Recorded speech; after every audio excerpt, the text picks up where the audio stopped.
Hi, this is Katie Burns with Live Well. Thank you for tuning in today. I'm a licensed mental health therapist and I work as a health behaviorist in Chattanooga. And I'm really excited to talk with you today about generosity. So I have a special guest actually. We recruited one just a few minutes ago. But Pastor Mark Cox is joining us. Could you tell us a little bit about yourself?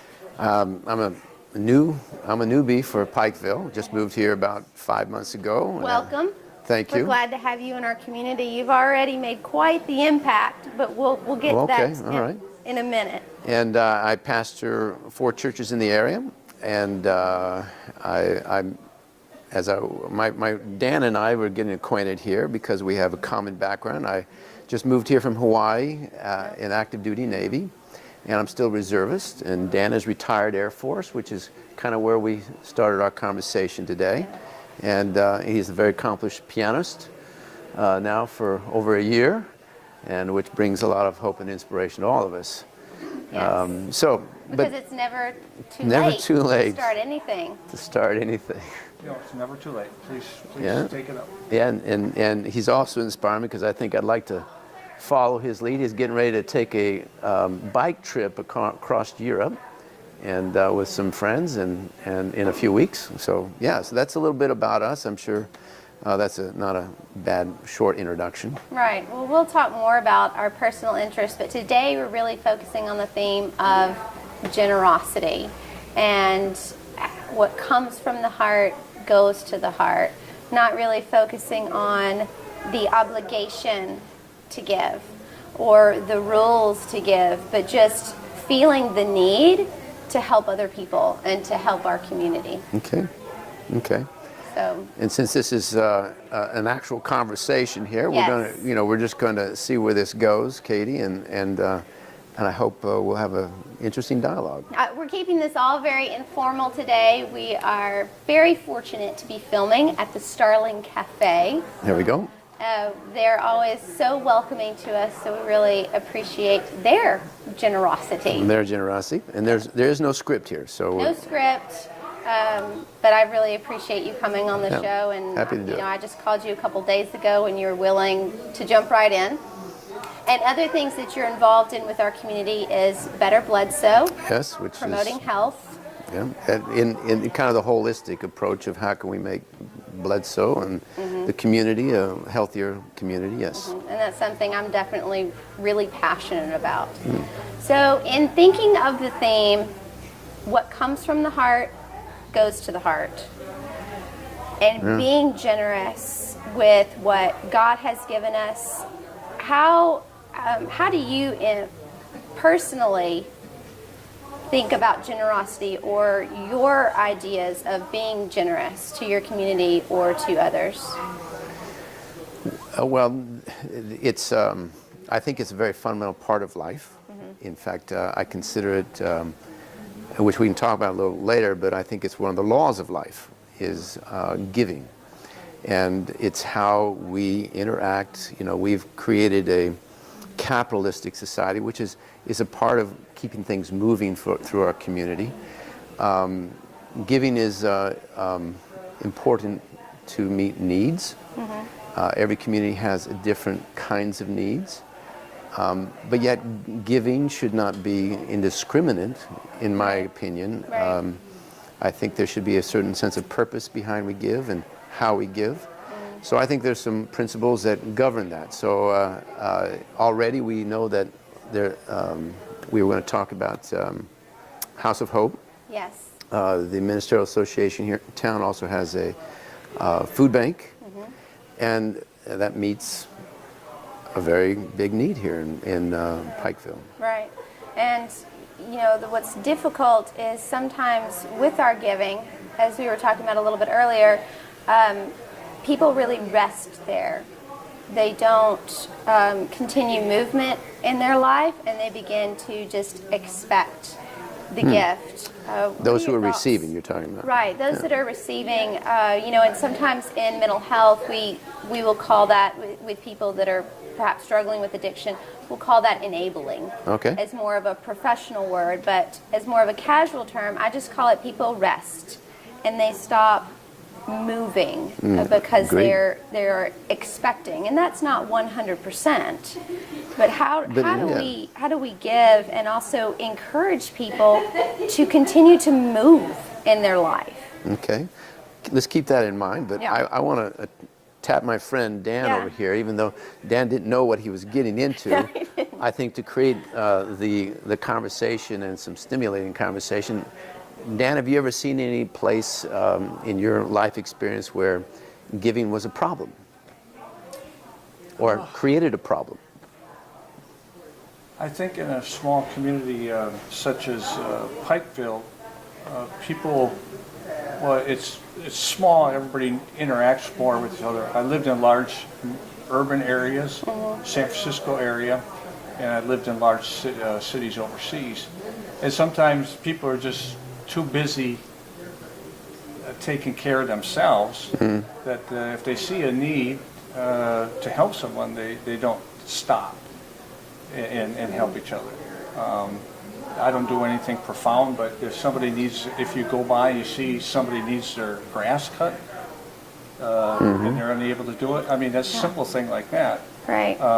Whereas if it's in a larger setting, people just go, well, that's not my concern. Where here, people will say, there's somebody from our community that we can help. Right, we're much more involved in each other's people's lives because we're a small community. We know a lot of times who we're helping. There's more than just giving money, as Right. we talked about. Right. Money is one of 3 resources.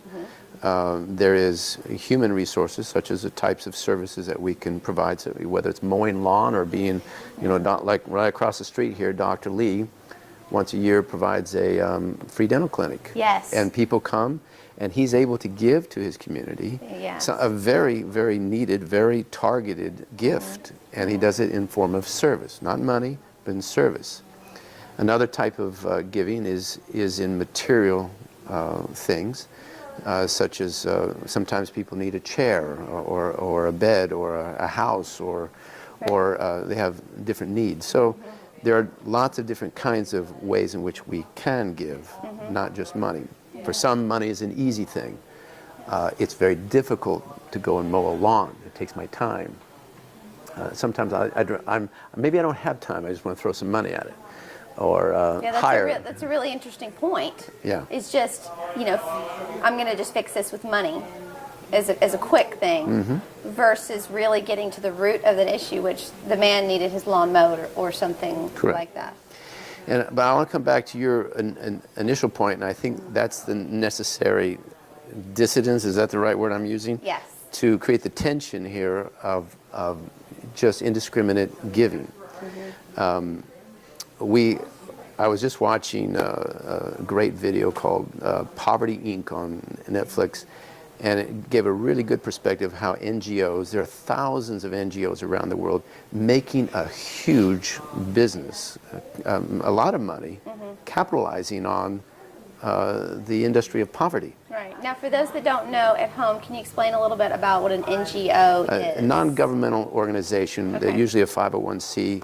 They create a way to get money in order to create their business, and they're giving to, like, Haiti after the earthquake. They go in there and they create an entire industry of providing for the poor or a war-torn area or a disaster area. Right. We're now looking at that and we're realizing some of the system which we've created only helps. The only way those industries can stay alive is if they keep everybody poor or oppressed. I'm not here to judge NGOs because there's all kinds out there, so you can pick and choose. But the issue of, as you talked about before, of people resting in their poverty Right. and not moving forward. Right. Some of that can be created by a society or a community, or where we don't allow or don't actually foster the necessary energy Yeah. and motivation so that a community grows out of poverty Like and out of oppression. The extra services, the education Yes. that perhaps might be needed to go along Correct. with the gift. Now, I invest in my children. I put a lot of money because I believe in them. Right. And I put them in school, And I'm capable of that. Not everybody's capable of that. But there are other people in the community or who are wealthy and who can generate or invest in young people in our community and say, look, let's face it, Pikeville is not the place to necessarily find your career. It's a great place to come if you have a family and want a country life or a place to retire. We don't have a lot of industry in our community. Exactly. Yeah. So we keep, in some ways, we in Pikeville, I know we're doing a lot, so I'm new here, so I can't judge our community. Yeah.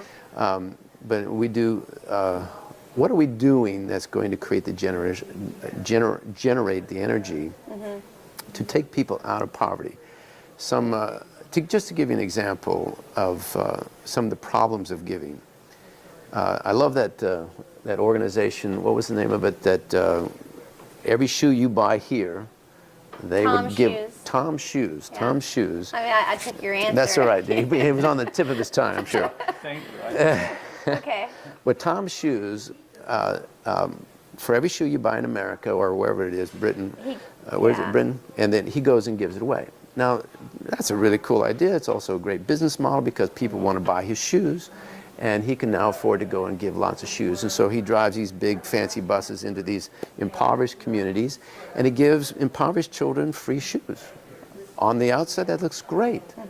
But he just put 2 or 3 cobblers out of business.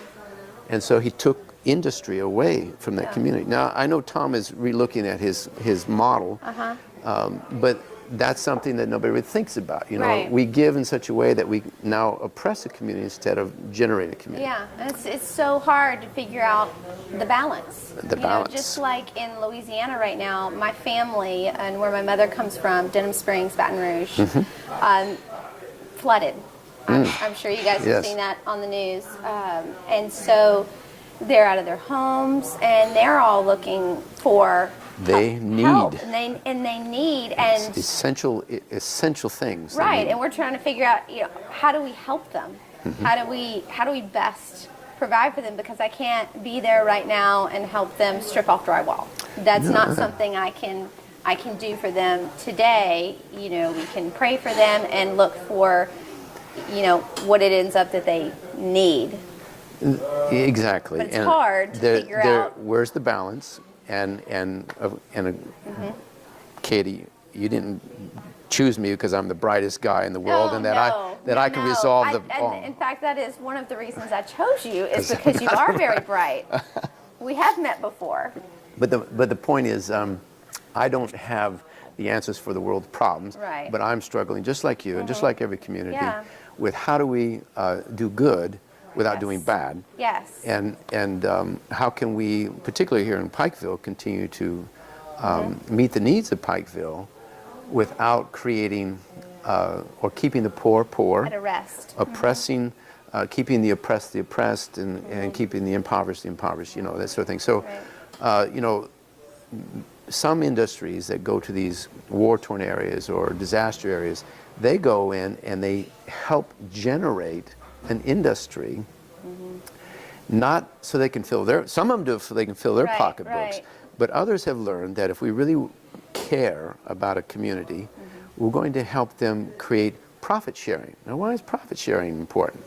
Because if I work for a community and I can go into that, in other words, I can work in this industry, and I know that the better that industry works, the better my pocketbook gets, the better my family lives, the more I can give, et cetera, it generates energy, income, resources, and so I'm motivated, much more motivated. But if I go someplace, I'm going to be stuck with that standard wage forever because somebody else is fleecing their pockets. Right. Keeping their pockets full at my expense. I lose incentive, motivation, drive. And because I'm not really contributing to the community, I'm contributing to one or a corporation. So this is the kind of thing where we have to look at some principles that govern it, and this is where I'll bring my pastoral perspective in. I've come to appreciate 3 principles. Okay. That for me have, I'm the pastor, not the guy to look at. I'm not your model or your example, but we tend to look at the pastors as the guys who have accomplished it. I'm learning just like you. So I'm sharing what I consider 3 of the most important principles that have affected my life and affected the way I go out at life. I'm stumbling forward like everybody else. But principle number 1, if we believe in, well, I should start by saying, if we believe in a God of love, how do we understand that love? And I've come to narrow it down to the 3 principles. Number 1, the law of love. Number 2, the law of life. Number 3, the law of liberty. Love, life, And liberty. Sounds a little bit like the Constitution, you know. Everybody has the right to life, liberty, and the pursuit of happiness. So call love whatever pursuit you want, but let's start with just kind of qualifying those 3 principles. The law of love, or the pursuit of happiness as some might perceive it, can be one of 2 things. It can be a selfish love or an unselfish love. And it is a fundamental quality of being. You are either a selfish person or an unselfish person.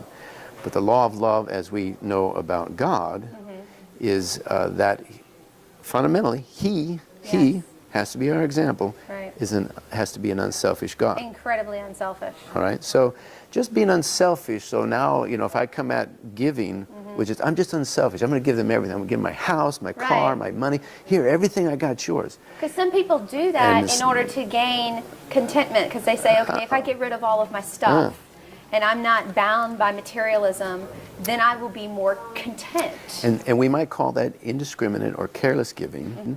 We might even call that selfish giving. Interesting. To satisfy my own personal need. My personal need. Yeah. So just giving for the sake of giving because, well, I want to be a loving person, so I'm just going to give. Or I'm going to give to satisfy guilt. Yeah. We can call that selfishness. Right. Or indiscriminate unselfishness. Yeah. If we want. And I think some people, like when Louisiana, for 2 weeks, there'll be great emphasis. People will go down there and stuff, and then 3 weeks from now, old news. They're gone. Yeah. And these people are still hurting there. And I think a lot of times it's good that people react, but they need to follow through. You know, just to show up when the cameras are there, and when things, you know, where it's it's almost like they're doing it. It's sort of like for themselves. You know, it's the whole social media thing. You know, instead of doing something, they have to throw it on Facebook or something. You know, you know, if you just do something, for me personally, it's just best to be. Just do it. Like consistent and not do it for the show. Often there's a lot of times with showing it can be that we're giving. All kinds of selfish motives. It's that reflects our psychic. Reflects our psychic Yes. in where we give. If we're going to be responsible of Louisiana, initial big burst of meeting the essential needs, but then our giving has to evolve with the development of the need. Right. And so what do we do? What do they need next now that they have the essential? And there are a lot of brilliant, bright people who think along these terms. Yeah. The principles I'm sharing with you that have affected my life, I think should be governing principles behind giving. First law is the law of love. Which I would define as basically fundamentally unselfishness, a state of being. You are an unselfish person. You're not motivated by the limelight, by guilt, by greed, by anything. What you do has to be fundamentally unselfish. Right. Okay. So when we're talking about giving, it should be unselfish giving. Right. So that you don't get kind of wrapped up in pride? Prideful issues, all those things. It could be. You know, like guilt is a huge motivator, and that's a problem for people just like pride is. It can be. I know people who fall on all the spectrum as, you know, I'm dirt, I'm no good, I need to do something to feel better, or I'm already great and I'm going to do this so people know I'm still great, you know, whatever. Okay, but continue on. Second principle is the law of life. And the law of love and the law of life I consider very much in harmony with each other, which is the law of unselfish giving, which I would say is life-giving service. Life, in other words, the result of our giving must be life-giving. So think of it this way. With growth. Very nicely said, because this beautiful plant over here, this plant gives me oxygen, and yet I also serve that plant by breathing out carbon dioxide. Right. And the principle of life is, I would call it reciprocal service. I give to that plant, the plant gives to me. In my marriage, there are things that my wife helps in our family that I can't do, and the things I can do that she can't do. Yeah. Now we have kids. Everybody's learning to And give and meet the needs. Each person has the role, like in a dance, Yes. where every part is important, even if you think you're unimportant because you're in the chorus and perhaps not the soloist. Every Correct. part and every person is important for the unison of the dance. Very well said. Okay. So principle one, unselfish love. Right. Principle two, life-giving, it's the law of life, which Yeah. is life-giving service. Reciprocal service. Everything, and it's a generate. You see that generation. So if I'm a selfish person and I'm functioning on those two, a selfish life-giving service, it can still be motivating to feed my pockets. Yes. I know how the system works.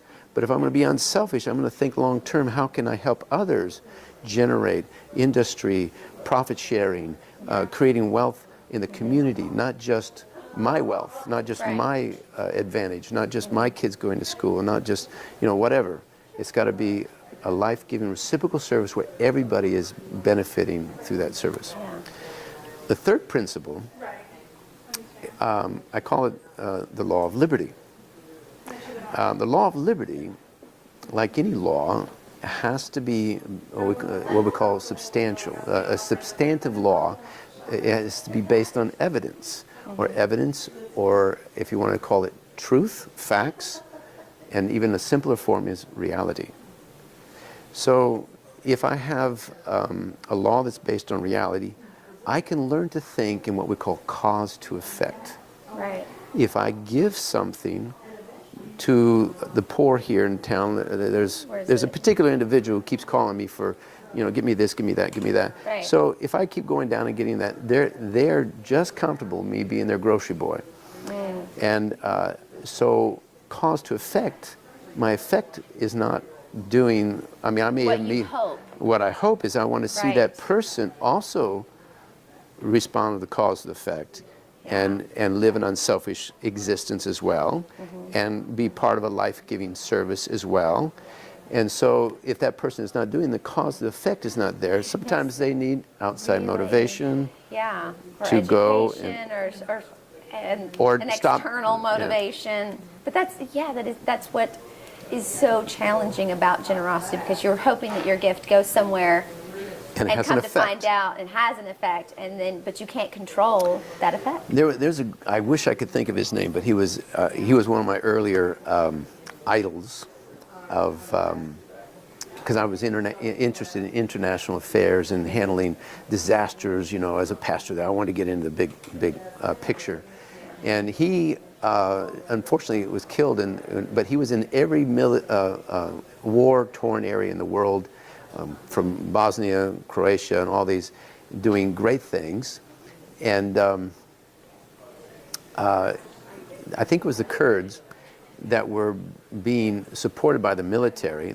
Military was bringing blankets in and food and dropping in this one spot because they were without warmth in the winter and food. Yeah. So this became such a habit, though, that the Kurds just moved the town out around the drop spot and created a shanty around there, and yet I think it was Al Qaeda or somebody was still Right. governing the city. But it was convenient now. So there's the blankets, there's the food, they keep bringing us what we want, we might as well just live here. So he was asked to come in and resolve the problem. He says, well, first thing, stop giving them blankets and stop giving them food. What? That goes against the idea of giving. So he says, give me a small contingency of military force. I just want a few guys. I don't want to look like I'm coming in with an army. And I said, we're going to walk into the town. I will go unarmed, and they will know that we're not there to attack. And we're going to go and talk to the elders. And they went in and helped them establish industries. Somebody needs to make blankets. Somebody needs to start a garden. Somebody needs to start these other things so that we can do it. So we can grow, we can learn. Generate a community and a society, and giving and taking based on the three principles: unselfishness, life-giving service, and the law of liberty, which I would say reality-based freedom. Right. Love, life, And liberty. Mark, I'm having such a good time talking with you, and I definitely want to continue this conversation and even hear more from Dan. Yeah. And so we're gonna part right now, but we're gonna come back. All right. Thank you guys for tuning in.